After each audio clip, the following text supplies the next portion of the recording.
Hi అండి. మేము ఊరికి బయలుదేరాం సంక్రాంతి హాలిడేస్కి. సో అక్కడ సూర్యాపేటకి దగ్గరలో 7 హోటల్ ఉంటుంది. చాలా బాగుంటుంది. సో మేము ఫ్రెష్ అవుదామని అక్కడ ఆగాము. ఎప్పుడు ఊరు వెళ్ళినా కూడా అక్కడ ఆగుతాము. అక్కడ వెళ్ళి కొంచెం వాష్రూమ్స్ చూసారు కదా ఎంత నీట్గా ఉన్నాయో. అందుకని అక్కడ ఆగుతామండి. ఎక్కడ నాగాలన్నా కూడా ఇబ్బంది అవుతుంది. ఇలా నీట్గా ఉన్న దగ్గర కొంచెం ఫ్రెష్ అయిపోయి కాసేపు అక్కడ కొన్ని స్నాక్స్ అవి తీసుకుని కార్లోకి మేమైతే బయలుదేరిపోయాము. ఇక్కడ మా పిల్లలు ఇక్కడంతా బాగున్నాయని కొన్ని ఫొటోస్ కూడా తీసుకున్న తర్వాత మా వాడు ఆడుకున్నాడు కాసేపు. అక్కడ ఫొటోస్ కూడా తీసుకున్నారు మా హస్బెండ్ అండ్ మా చిన్న బాబు.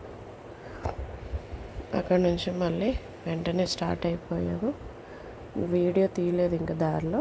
మళ్ళీ అక్కడ టీ తాగుదామని ఆగామండి. ఇది భీమడోలు దగ్గరలో, అంటే ఏలూరు టు రాజమండ్రి. అక్కడ టీ తాగాం. ఆగిన దగ్గర పొలాలన్నీ ఉంటే వీడియో తీశాను. చాలా బాగుందని, ఎంత అందంగా ఉంది. నాకు ఈ వరి పొలం అయితే చాలా ఇష్టం అండి. అట్లా గ్రీన్ చిన్నగా వచ్చి చాలా బాగా అనిపిస్తుంది. అందుకని అక్కడ ఫొటోస్ దిగాము. మళ్ళీ జర్నీ స్టార్ట్ చేసేసాం. నల్లజర్ల రూట్ అండి. అటు నుంచి ఇంకా స్టార్ట్ అయిపోయింది. నియర్లీ రాజమండ్రి చేరేసరికి మాకు 6:30 అలా అయిందండి. 6:30 నుంచి మళ్ళీ టైం అప్పుడు 5:55 అయింది కదా. రాజమండ్రి రీచ్ అయ్యేసరికి 6:30 అయింది. అలా వెళ్తున్నప్పుడు దారిలో మాకైతే అక్కడ ఇవి కనిపించినాయండి. ఇవి ఆర్మీ యుద్ధం జరిగేటప్పుడు వాడతాం కదా మిషనరీస్. అవి ఫొటోస్ తీశాను. మా చిన్న బాబు అయితే ఆడుతూ ఉన్నాడు కార్లో. పాపం వాడికి కూడా అంతసేపు కూర్చోడు ఇబ్బంది అయింది. మరి ఇంకా నైట్ భోజనాలకు ఆగామండి మేము. మళ్ళీ మేము భోజనాలు చేయడం కోసం ఆగాము కత్తిపూడి దగ్గర. కత్తిపూడి చేపల పులుసు ఇది చాలా ఫేమస్ అండి. ఇప్పుడుదో పాత చాలా ఏళ్ళ నుంచి ఉంటుందంట. సరే మా హస్బెండ్ వాళ్ళు అయితే ముందు వచ్చినప్పుడు టేస్ట్ చేశారు. సో మమ్మల్ని కూడా తీసుకొచ్చారు. ఈసారి మేమందరం ఫ్యామిలీతో పాటు వచ్చినప్పుడు వచ్చాము. ఇవన్నీ తినేసాం. చేపల పులుసు తిని మళ్ళీ స్టార్ట్ చేసాం జర్నీ. మా అత్తయ్య వాళ్ళు మా బావగారు వాళ్ళు అయితే అక్కడ వాళ్ళ ఊర్లో దిగిపోయారు. అక్కడ వాళ్ళ కార్లో అటు వెళ్ళిపోయారు. మేమైతే వైజాగ్ చేరామండి. మేము రూమ్కి వచ్చేసరికి దగ్గర 12:30 అలా అయినట్టుందండి. మా చిన్నబాబు పడుకున్నాడు. రూమ్ అయితే ఇది ఇంకా కన్స్ట్రక్షన్లో ఉంది. మా హస్బెండ్కి తెలిసిన వాళ్ళదనమాట ఇది. ఓన్లీ చాలా తక్కువ, అంటే కొన్ని రూమ్స్ ఉంటాయి. ఉన్న రూమ్లో ఇది పెద్దది. మేము నలుగురం కాబట్టి మేము ఇది సెలెక్ట్ చేసుకున్నాం. బాత్రూమ్ అవన్నీ కూడా ఫస్ట్ రాగానే నేను వాష్రూమ్సే చూసుకున్నా. ఎందుకంటే అవి నాకు నీట్గా లేకపోతే చాలా ఇబ్బందిగా అనిపిస్తుంది. ఇంకా పడుకున్నాము. నైట్ అరౌండ్ 12 అయింది. అరౌండ్ 12 మేము అన్నీ సర్దుకునేసరికి 12:30, పడుకునేసరికి 1-2 అయిందండి. బాబు కూడా పడుకుండిపోయాడు. అదే మార్నింగ్ లేచి ఫ్రెష్ అయిపోయి మేమైతే మరి వైజాగ్ బీచ్కి వచ్చేసామండి.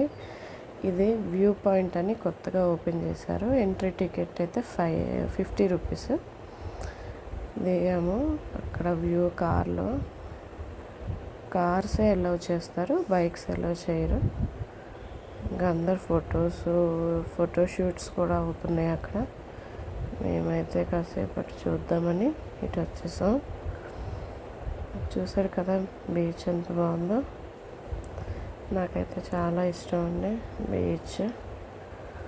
ఎన్నిసార్లు చూసినా కూడా అసలు తనివి తీరదు. చాలామంది ఫొటోస్ రెడీ అయ్యి ఫోటోషూట్స్ కపుల్స్గా వచ్చి తీసుకుంటున్నారు. మేమైతే ఇక్కడ ఆగి కొన్ని ఫొటోస్ తీసుకున్నాం. చూసారా బీచ్ ఎంత బాగుందో. ఇదంతా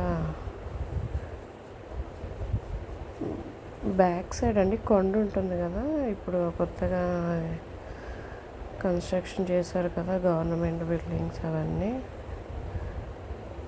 దాని back side, exact back side.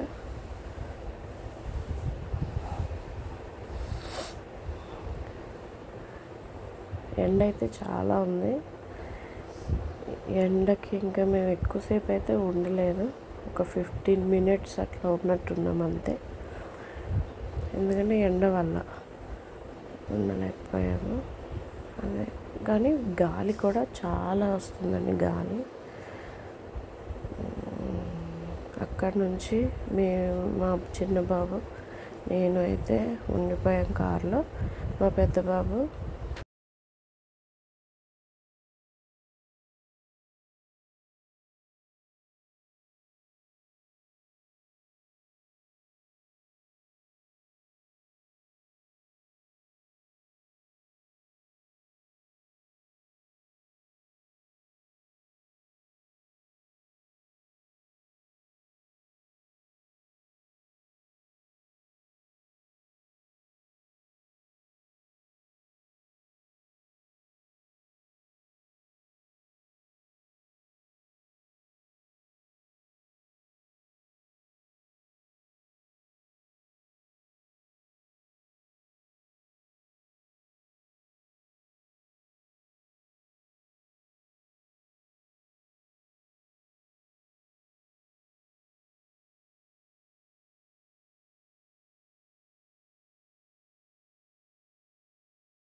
మళ్ళీ అక్కడి నుంచి సబ్మెరీన్ దగ్గరికి వచ్చామండి.